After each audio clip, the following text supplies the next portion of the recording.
The Building Bridges Initiative team will hold its campaign rally in Meru County tomorrow.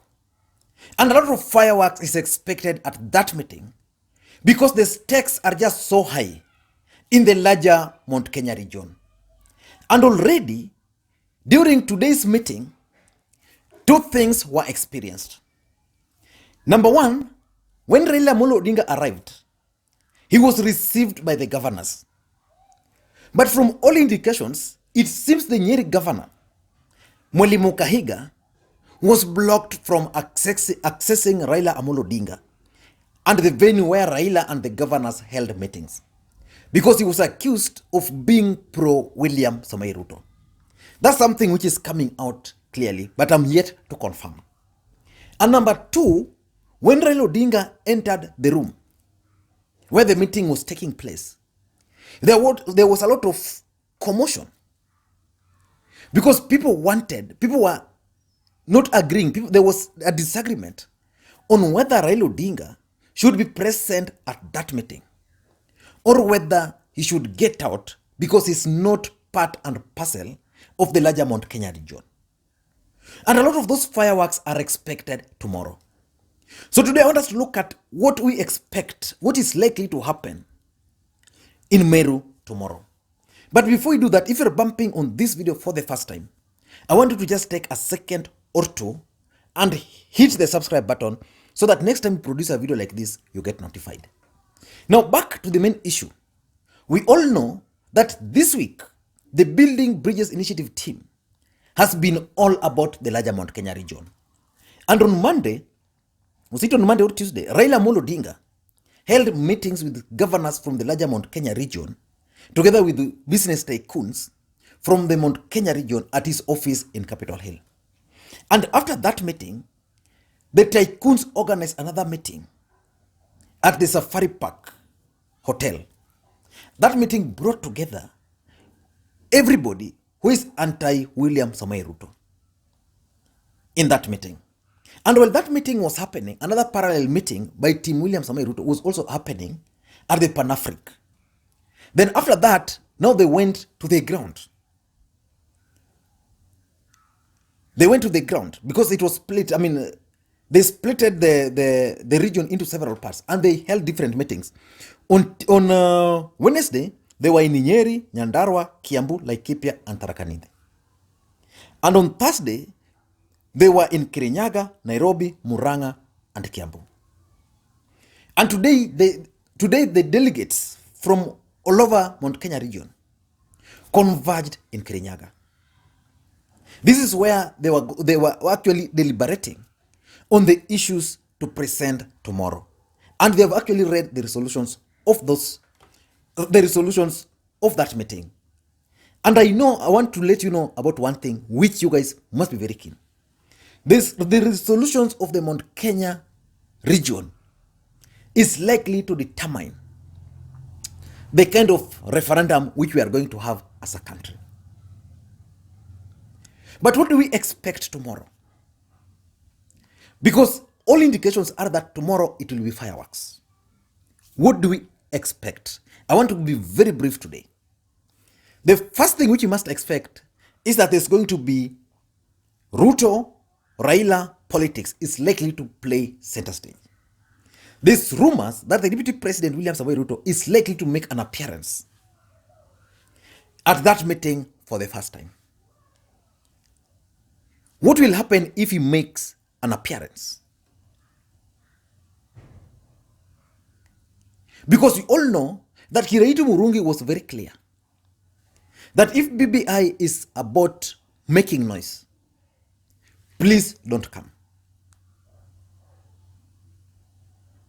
And we also know that the allies of the deputy president have always made it very clear that the DP was going to make a technical, or not a technical really, but an appearance in Meru. For the reason which we all know, and I think I opined at one point that the DP will not allow Raila Odinga to meet with the central Kenya leaders in his absence. So what will happen at that meeting, assuming the deputy president will come? I want to read your opinion on that. What do you think will happen if the DP will make an appearance in that meeting? I'm also gathering that the DP is considering attending that meeting. He might not attend it. And I was talking to somebody, and he has told me that what happened was that the moment Mount Kenya Foundation held that meeting at Safari Park, and his allies held that meeting at Pan-Africa, after those two meetings, it was clear that the Safari Park meeting of Mount Kenya Foundation carried the day. And the DP was advised to talk to his people, not to antagonize the BBI meetings in Nairobi. Because from that point, it was clear that President Uhuru Kenyatta was now fully behind that BBI meeting. And probably that explains why you've not seen Team Tanga Tanga trying to interfere with those meetings. I know someone like Moses Kuria is likely to make an appearance in that meeting in Meru, and several of allies of the deputy president. But I'm told that they are under strict instructions from the boss not to antagonize that meeting, because his handlers believes that the president actually sent a signal that is fully behind that building bridges initiative. That's why from that time up to now, you've never heard them talk about Raila Odinga or ODM BBI meetings. But the politics Uhuru, Ruto, and Ruto-Raila's politics is going to take center stage at that moment, at that rally. Why? Because everybody is going to try to prove that they are the king when it comes to central Kenya politics. And if Raila Odinga will lead that event, then it would have meant that reggae cannot be stopped. But you see, these guys are in a fix. There's the Uhuru factor, there's the Ruto factor. And the fact is Uhuru is now behind this BBI. So if they antagonize that meeting, it would have meant Uhuru has been failed. But the politics between Uhuru, Raila, and Ruto is going to play a key role in Meru tomorrow. That's number one. Number two, there's likely that Mount Kenya are likely to produce 2 BBI reports tomorrow.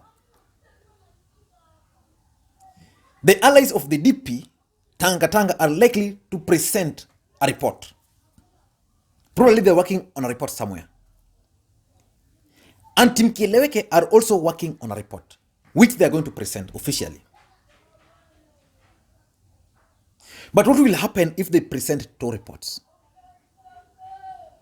That is going to depend on how that particular event is going to be managed. I've attended several political rallies across the country. And I know that the choice of speakers is normally, in most cases, predetermined. And that's what these guys are planning to do. That's why they were very clear that in Meru, no other politician outside central Kenya will be allowed to speak. They are going to restrict it to the politicians within the larger Mount Kenya region. But why are they going to do that? They don't want a situation where the residents will claim that that report was presented by outsiders, or probably they don't want outsiders to run away with the narrative, or probably they want to lock out other people. Because remember, Creative stated clearly that the guest of honor during that event will be one man. Who is that man? Raila Odinga. And by doing that, probably they are going to control the reports which they are going to receive. But what if the 2 reports will be presented? Will the Haji team reject 1 report? I don't think that's going to be possible. So basically, we have a chance of 2 reports being presented to Team Haji in Meru tomorrow. The third thing we must expect, and this is my worry, is that each of those teams are going to mobilize heavily. I am sure today, most politicians from the larger Mount Kenya region are not going to sleep. School buses have already been booked already. if you ask me. Allowances has already been disbursed by both teams because they want to prove a point. If this meeting will flop, then Kileweke will have a big problem. So they'll ensure that this meeting will not flop. And I've seen the images coming from Kirinyaga, the images which were coming from the Wednesday meeting in Tarakaniti. It's a huge success for them already. But will tomorrow, which is the climax, be spoiled? They won't allow that. And that's why the allies of the DP have been complaining that there's heavy mobilization of supporters to go to Meru, and each one of them being given 2,000. On the other side, the allies of the deputy president will also try to mobilize. Of course, they don't really need to mobilize much. Already they have support. But they'll also mobilize some of their people with specific instructions. Chia huyu akiongea, heckle that akiongea, things like those. So we must expect that heavy mobilization. Number 4 is likely boycott. And I want to be very clear here. This boycott is also a strategy which these guys might use. So that they, in future, if there's a problem, they'll say, Sisi, we were not invited. Remember, the Muranga governor, Governor Mwangi wa Iria, has been missing in action. He has been avoiding this meeting. Why is he doing that? I think he's trying to be neutral because he has reached political party. He doesn't want to be seen to be supporting Kileweke, and he doesn't want to be seen to be supporting Team Tanga Tanga. So he's been trying to be neutral. So he's going to avoid. What about Team Tanga Tanga? They are also likely to avoid. And avoiding that would mean boycotting. So if they don't make an appearance, to them, it's going to help them. Because there will be the narrative that they didn't want to interfere with that program, or they're not part and parcel of that. So that in the next few days, they can go back to the ground and tell the people that we don't recognize BBI. Remember, these guys have been decampaigning this BBI. Assuming tomorrow they go and make a presentation on this BBI, then the next day they are in funerals as usual. Will they talk about this BBI negatively? People will tell them, you guys are jokers. You presented your views and now we have a report. So you are going to own it. So the best thing which they can do is to avoid attending that meeting. I don't know what you think. And just like I said, I wanted to be very brief. And in my view, that's what we should expect in Meru meeting. And tomorrow I'll be very keen on Meru meeting. I'll be following very keenly on how the events are going to unfold in that meeting. The list of speakers, people who are going to speak, the body languages, the tone of that meeting. I'll clearly monitor all those without leaving anything. And I want you guys to help me monitor the tones during that meeting. So because I want to analyze that meeting immediately it ends. And the best thing you can do to help me that is to give me feedbacks, which you can do through comments here on this particular video, or you can drop them on my WhatsApp, which is 0777 741323. I don't know what you think, but that's my take. And if you're bumping on this video for the first time, I want to just take a second or two and hit the subscribe button so that next time we produce a video like this one, you will be notified. Thank you guys, and please, may you have a good day. And just the request I make, give the video thumbs up and drop your comment. Thank you guys, and please, may you have a good day. Bye-bye.